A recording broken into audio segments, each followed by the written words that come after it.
बिस्मिल्लाहिर्रहमानिर्रहीम। बोलते कालम के साथ मैं आमिर रज़ा खान, और मुझे गाना याद आ रहा है कि ऊपर वाला जब भी देता देता छप्पर फाड़ के, किसे किसे कितना, किसे किसे कितना।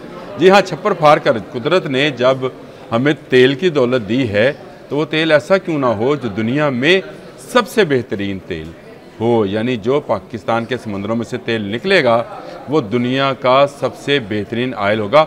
अगर ये आप बात समझना चाहते हैं तो समझिए कि तेल की जो क्वालिटी है वो ग्रेविटी पर मुनहसर होती है, जिसको API ग्रेविटी बोलते हैं, और इसके मुताबिक ही तेल की ग्रेडिंग की जाती है कि कौन सा तेल अच्छा है और कौन सा तेल ज़्यादा अच्छा नहीं है। अच्छा सब भी है। क्रूड ऑयल जहाँ जहाँ से भी निकलता है उन ममालिक ने दिनों में तरक्की की है। आप अरब से चलें और अमेरिका तक चले जाएं, आप तमाम ममालिक, वो ममालिक जिन्होंने जहाँ से ये कुदरती दौलत निकलती है, माँ सवाए एक अफ्रीकी ममालिक नाइजीरिया और सोमालिया वगैरह से, जहाँ पर खाना जंगी ने वहाँ की तेल की दौलत को गहना रखा है। लेकिन इसके बावजूद दुनिया में बहुत सारी इकॉनमीज़ जो हैं तेल पर डिपेंड है, और पाकिस्तान पर यही तेल जो है किस क्वालिटी का है ये आज का मेरा मौजू है। और इसमें मैंने आपको बता दिया कि ये तेल की 3 अक़साम है जी, जिसमें हैवी है, लाइट है और मीडियम है। हैवी, मीडियम और लाइट, ये 3 अक़साम हैं। लेकिन लाइट प्लस भी एक आयल है, उसका जिक्र मैं बाद में आपको बताता हूँ। और इसकी ग्रेविटी को मापने का तरीका जो है वही कि किस तेल में कितना गंधक या सल्फ़र मौजूद है।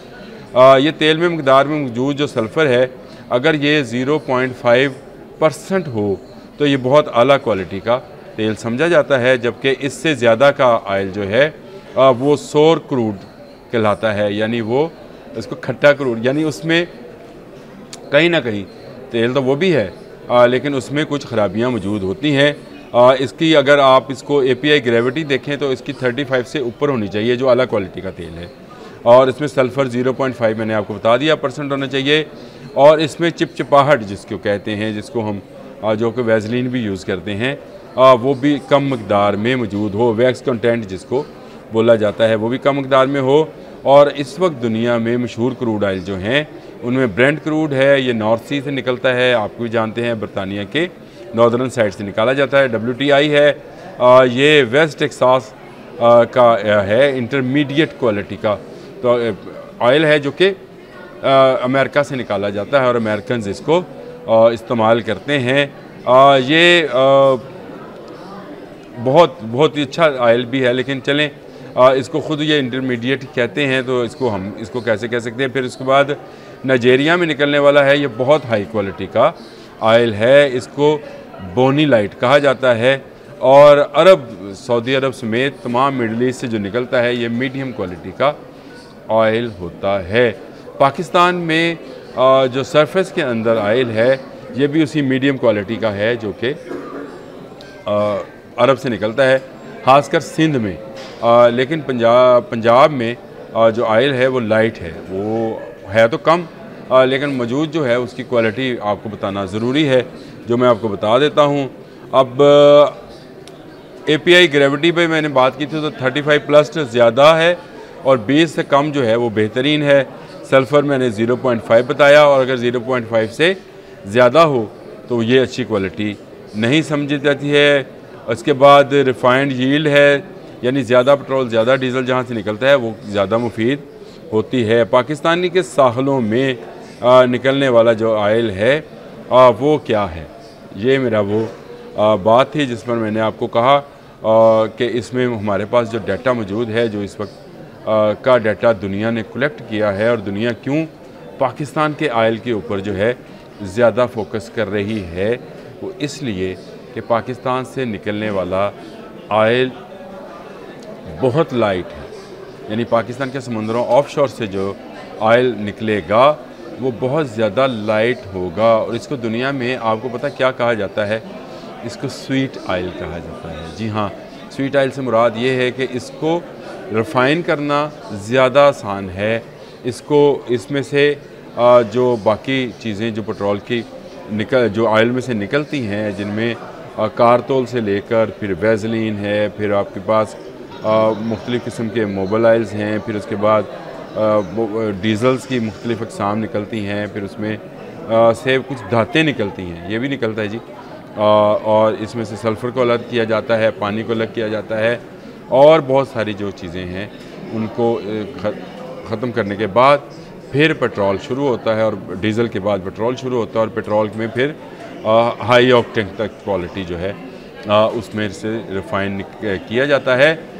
दुनिया में इस तरह का आयल अगर कहीं और मौजूद है तो वो अमेरिका है। तो आप समझ सकते हैं जो डोनाल्ड ट्रंप ने पाकिस्तान के मुतल्लिक ये बात कही कि वो इंडिया को तेल बेच सकता है, तो इसका मतलब ये है कि इस तजारत में अमेरिका बहुत ज़्यादा इंटरेस्ट ले रहा है। तुर्की का हमीदुद्दीन खान बहरी बेरा जो है वो तो 40 जगहों पर बिड करने को भी तैयार हो गया है और ये बेरा वो है जो कि दुनिया का सबसे बड़ा इस वक्त सी ऑयल ड्रिलिंग का बेरा है, यानी समंदर के अंदर ज़ेर ज़मीन तेल और गैस की ज़खायर को ढूंढने में इस बहरी बेरे का कोई सानी नहीं है, जिसके साथ 4 इसके मावन जहाज़ चलते हैं जो सर्वेयर्स हैं, जो सेस्मिक सर्वेस साथ साथ करते जाते हैं और ये ड्रिलिंग इसको बताया जाता है कि कहाँ ड्रिलिंग करनी है और 12,000 फिट की गहराई तक ये ड्रिलिंग जो है मारियाना ट्रंच, मैंने आपको बताया था कल, मारियाना ट्रंच जो है उससे ज़्यादा गहराई पर ये है। तो पाकिस्तान में जो आयल है वो स्वीट आयल कहलाता है। मैंने कहा मैं आपको बता दूं कि इसमें जो है जो हमारा मिडल ईस्ट है उसमें सोर आयल है, ये मिडल ईस्ट और ईरान, इसमें जो आयल निकाला जाता है उसको रिफ़ाइन करना ज़रा सा मुश्किल है। गो पाकिस्तान में तमाम रिफाइनरीज के अंदर जो है यही आयल जो सऊदी अरब से और बाकी ममालिक से मिडल ईस्ट से हमें आता है उसको रिफ़ाइन किया जाता है। लेकिन पाकिस्तान के ख़ुद का आयल जो कि जिसकी इस वक्त तक की मकदार जो तस्वर की जा रही है या जिसको बताया जा रहा है वो 9.5 अरब बैरल से ज़्यादा है और ये बहुत बड़ी मकदार है जिसके लिए दुनिया की मुख्तलिफ़ कंपनीज़ अब बिड करने जा रही हैं। कल मैंने तुर्की की कंपनी का बताया था, अमेरिकन प्रेसिडेंट ने ऐलान कर दिया कि अमेरिकन कंपनीज़ पाकिस्तान में ऑयल ड्रिलिंग में इंटरेस्टेड हैं। और मैंने आपको ये भी बताया था कि पाकिस्तान ने जब चागी में एटमी धमाका किया था तो उस वक्त भी जो सेस्मिक कंट्रोल सेंटर्स थे उन्होंने जो चीज़ नोट की थी वो पाकिस्तान के समंदर और ज़मीन के अंदर मौजूद तेल के ज़खायर थे। तो आप इससे अंदाज़ा लगा सकते हैं कि पाकिस्तान आने वाले दिनों में किस तरह से ना सिर्फ तरक्की करेगा बल्कि पाकिस्तान से निकलने वाला ऑयल पूरी दुनिया में एक्सपोर्ट किया जाएगा। और पाकिस्तान के पास ये काली सियाल दौलत जो है समंदर के अंदर छुपी पड़ी है जिसको निकालने के लिए अब दुनिया भर में बिड्स की जाएंगी और उसके बाद जो कंपनी सबसे ज़्यादा अच्छा रेट देगी उसको ये ठेके दे दिए जाएंगे। पाकिस्तान में 40 मकामात ऐसे हैं समंदर के अंदर, पाकिस्तानी समंदर की हदूद के अंदर, जहाँ पर ये स्वीट क्रूड आयल जो है ये इसकी मौजूदगी का कहा जा रहा है। जो मुख्तलिफ सर्वेज़ हैं उन्होंने बताया है। इसके अलावा ज़मीनी जो ये तो ऑफ शेयर था, ऑन शोर भी जो है ऑन शोर जो है वो भी बहुत सारे मकामात हैं, 32 मकामात हैं।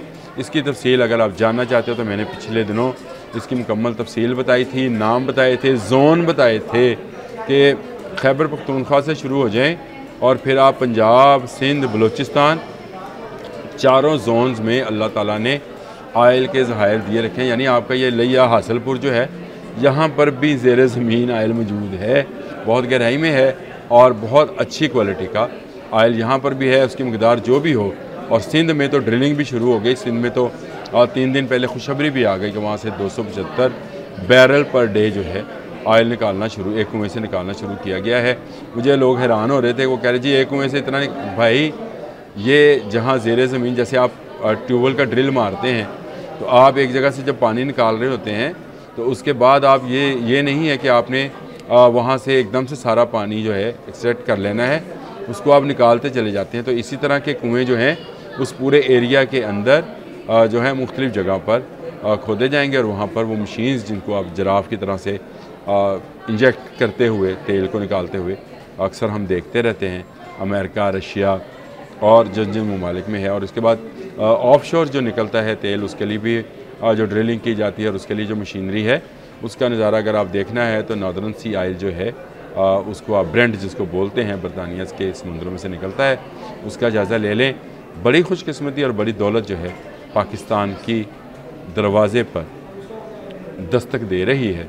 अब ये इस दस्तक के बाद कितना टाइम लगता है कि हम इस तेल को निकालने में कामयाब हों। किसी भी कंपनी के साथ जल्द से जल्द गवर्नमेंट को इन इलाकों में कंपनीज़ के साथ मुआहदात करने चाहिए, बिड करनी चाहिए, मुआहदात करने चाहिए ताकि ड्रिलिंग का काम शुरू हो।